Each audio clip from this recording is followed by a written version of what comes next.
Hi everyone, my name is Maxim and Omair was supposed to make this talk. I'll try to impersonate him the best I can. So this is about running SPEC CPU 2017 or generally any benchmark on Windows on ARM. Windows on ARM is Microsoft Windows running on ARM64 hardware. These laptops are now in general availability, and they provide quite good platforms if you need Windows and you also want great battery longevity. The first few slides are about general spec information, so I'll go quickly through them. If you are interested in setting up the same experiment, running spec on Windows, do refer to the presentation slides. It has good details on what you need to do to run spec benchmarks on Windows. So the test environment is a fairly recent laptop, Surface Pro. It has 32 gigs, 12 cores, runs latest Windows. And this presentation is performance comparison between two compilers, LLVM 19 and Microsoft Visual Studio 2022. GCC MinGW port is in the works for Windows on ARM, and we hope to show you numbers at the next conference, comparing LLVM versus GCC. We are comparing three configurations: optimizations for size, optimization for execution performance, and optimize, or rather, not optimize for debug. Please remember this point about 26 degrees Celsius. It will be important a bit later. Fortran, spec contains C, C++, and Fortran benchmarks. Community works on enabling Clang new front end, and that was recently renamed to just Clang. That's cleaner.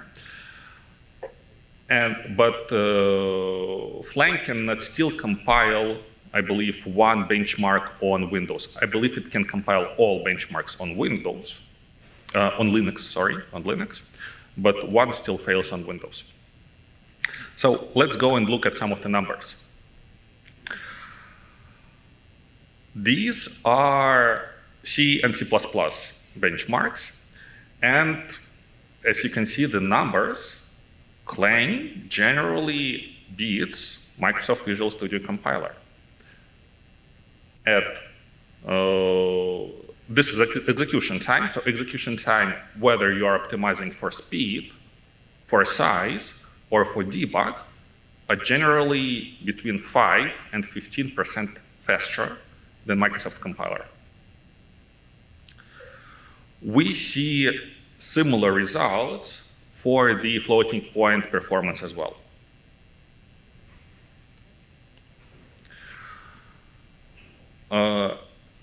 When we are looking at multi-threaded performance, we sometimes see even bigger gap, up to 40 and 60% in some cases. It would be very interesting to dig down, which we will, and analyze what gives such a big advantage to Clang. My guess, and this is just a guess, is that maybe LLVM is able to parallelize across a couple of threads the X264 decoder and encoder.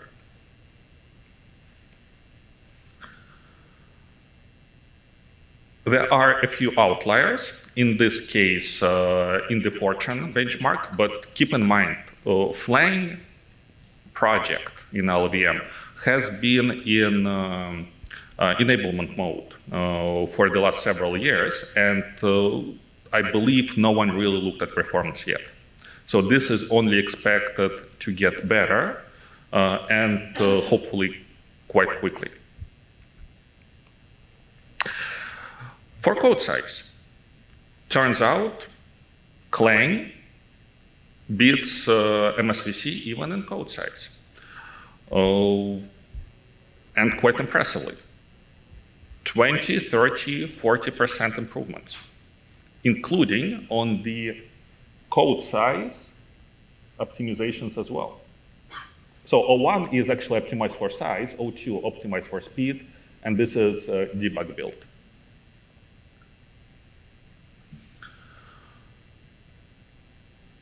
Finally, the debug file. PDB is Windows debug format, and PDB files are also smaller. There is a caveat here. It's not as easy to compare the quality of debug information. So, right, it can be smaller, but we don't necessarily know whether the quality of debug information is the same between MSVC and Clang.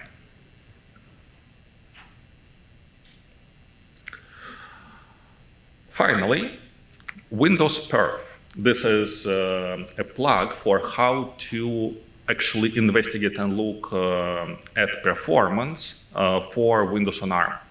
Windows on ARM has a tool called Windows Perf, which is inspired and designed to be similar to Linux Perf, where you can run, when you can gather performance counters across the whole system or a single process and then analyze it later.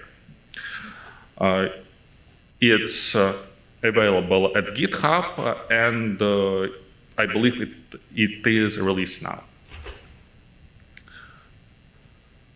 That's all. Thank you. And if you take anything from this presentation, it should be two things. First, Windows on ARM is Clang for Windows on ARM is production quality.